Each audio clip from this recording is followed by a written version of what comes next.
আয়াত ৮৬ ওয়াইদা হুয়্যিতুম বিতাহিয়্যাতিন ফাহিয়্যু বিআহসানা মিনহা আও রুদ্দুহা ইন্নাল্লাহা কানা আলা কুল্লি শাইইন হাসিবা। অনুবাদ: আর তোমাদেরকে যখন অভিবাদন করা হয় তখন তোমরাও তার চেয়ে উত্তম প্রত্যাভিবাদন করবে অথবা সেটারই অনুরূপ করবে। নিশ্চয়ই আল্লাহ সবকিছুর হিসেব গ্রহণকারী। তাফসির ১ নং ফুটনোটের বিবরণ এই আয়াতে আল্লাহ তাআলা সালাম ও তার জবাবের আদব বর্ণনা করেছেন।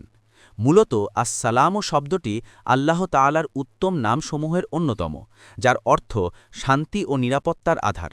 বান্দা যখন এ কথা বলে তখন সে তার ভাইয়ের জন্য শান্তি, নিরাপত্তা ও হেফাজত কামনা করে। সে হিসেবে আসসালামু আলাইকুমের অর্থ আল্লাহ তাআলা তোমাদের সংরক্ষক। সালামের উৎপত্তি সম্পর্কে রাসূলুল্লাহ সাল্লাল্লাহু আলাইহি ওয়াসাল্লাম বলেন, আল্লাহ তাআলা যখন আদম আলাইহিস সালামকে সৃষ্টি করেন তখন তার উচ্চতা ছিল ৬০ হাত। আল্লাহ তাআলা তাকে সৃষ্টি করে বললেন, যাও ফেরেশতাদের অবস্থানরত দলকে সালাম করো এবং মন দিয়ে শুনবে তারা তোমার সালামের কি জবাব দেয়। এটাই হবে তোমার এবং তোমার সন্তানদের সালাম। সুতরাং আদম আলাইহিস সালাম গিয়ে বললেন, আসসালামু আলাইকুম। ফেরেশতাগণ জবাব দিলেন, ওয়া আলাইকুমুসসালাম ওয়া রাহমাতুল্লাহি। ফেরেশতাগণ ওয়া রাহমাতুল্লাহি বৃদ্ধি করলেন। তারপর যারা জান্নাতে যাবে প্রত্যেকেই আদম আলাইহিস সালামের আকৃতি বিশিষ্ট হবে।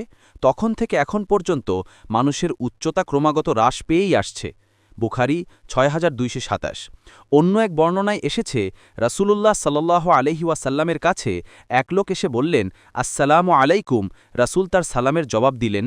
তারপর লোকটি বসল। রাসূলুল্লাহ সাল্লাল্লাহু আলাইহি ওয়াসাল্লাম বললেন, ১০। তারপর আরেকজন এসে বললেন, আসসালামু আলাইকুম ওয়া রাহমাতুল্লাহি। রাসূল সাল্লাল্লাহু আলাইহি ওয়াসাল্লাম তার সালামের জবাব দিয়ে বললেন, ২০। তারপর আরও একজন এসে বললেন, আসসালামু আলাইকুম ওয়া রাহমাতুল্লাহি ওয়া বারাকাতুহু। রাসূল সাল্লাল্লাহু আলাইহি ওয়াসাল্লাম তার সালামের জবাব দিয়ে বললেন, ৩০। আবু দাউদ ৫১৯৫, তিরমিজি ২৬৮৯। এখানে এটা জানা আবশ্যক যে ইসলামী অভিবাদন অন্যান্য জাতির অভিবাদন থেকে উত্তম। জগতের প্রত্যেক সভ্য জাতির মধ্যে পারস্পরিক দেখা সাক্ষাতের সময় ভালোবাসা ও সম্প্রীতি প্রকাশার্থে কোনো কোনো বাক্য আদান প্রদান করার প্রথা প্রচলিত আছে, কিন্তু তুলনা করলে দেখা যাবে যে ইসলামী সালাম যতটুকু ব্যাপক অর্থবোধক, অন্য কোনো জাতির অভিবাদন ততটুকু নয়। কেননা এতে শুধু ভালোবাসায় প্রকাশ করা হয় না, বরং সাথে সাথে ভালোবাসার যথার্থ হকও আদায় করা হয়। অর্থাৎ আল্লাহর কাছে দোয়া করা হয় যে আল্লাহ আপনাকে সর্ববিধ বিপদাপদ থেকে নিরাপদে রাখুন। এতে এ বিষয়েরও অভিব্যক্তি রয়েছে যে আমরা ও তোমরা সবাই আল্লাহ তাআলার মুখাপেক্ষী। তার অনুমতি ছাড়া আমরা একে অপরের উপকার করতে পারি না। এ অর্থের দিক দিয়ে বাক্যটি একাধারে একটি ইবাদাত এবং মুসলিম ভাইকে আল্লাহর কথা মনে করিয়ে দেওয়ার উপায়ও বটে। মোট কথা এই যে ইসলামী সালামে বিরাট অর্থগত ব্যাপ্তি রয়েছে, যথা ১. এটি আল্লাহর একটি নাম। তাছাড়া এতে রয়েছে আল্লাহ তাআলার জিকির। ২. আল্লাহর কথা মনে করিয়ে দেয়া। ৩. মুসলিম ভাইয়ের প্রতি ভালোবাসা ও সম্প্রীতি প্রকাশ। রাসূলুল্লাহ সাল্লাল্লাহু আলাইহি ওয়াসাল্লাম বলেছেন, তোমরা ঈমান আনা না পর্যন্ত জান্নাতে প্রবেশ করতে পারবে না, আর যতক্ষণ পর্যন্ত না পরস্পরকে ভালোবাসবে ততক্ষণ পর্যন্ত তোমাদের ঈমান পূর্ণ হবে না। আমি কি তোমাদেরকে একটা বিষয় শিক্ষা দিব যা করলে তোমরা পরস্পরকে ভালোবাসবে? তোমরা তোমাদের মধ্যে সালামের প্রসার ঘটাও। মুসলিম।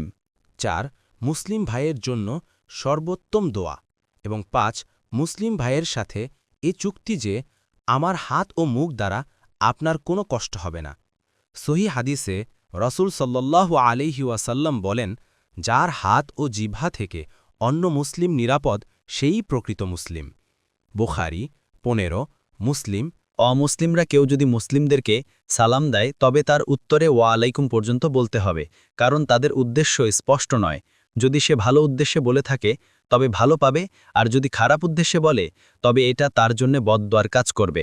হাদিসে এসেছে, রাসূলুল্লাহ সাল্লাল্লাহু আলাইহি ওয়াসাল্লাম বলেছেন, ইয়াহুদিরা যখন তোমাদেরকে সালাম দেয় তখন তোমরা প্রত্যুত্তরে ওয়া আলাইকুম বা তোমাদের উপরও অনুরূপ হোক এ কথাটি বলবে, কেননা তারা তোমাদের মৃত্যুর দোয়া করে থাকে। বুখারী ৬২৫৭, মুসলিম ২১৬৪। তাছাড়া সালাম যেহেতু মুসলিমদের একান্ত নিজস্ব ব্যাপার, সেহেতু অন্যান্য ধর্মাবলম্বীদের জন্য তা প্রয়োগ করা যাবে না। রাসূলুল্লাহ সাল্লাল্লাহু আলাইহি ওয়াসাল্লাম বলেছেন, তোমরা ইয়াহুদি ও নাসারাদেরকে সালাম দিও না, যদি তাদের কারো সাথে তোমাদের সাক্ষাৎ হয় তবে তাকে সংকীর্ণ পথে চলে যেতে বাধ্য করবে। মুসলিম 2167। 2 নম্বর ফুটনোটের বিবরণ, অর্থাৎ মানুষ এবং ইসলামী অধিকার যথা সালাম ও সালামের জবাব ইত্যাদি সবই এর অন্তর্ভুক্ত। আল্লাহ তাআলা এগুলোরও হিসাব নেবেন।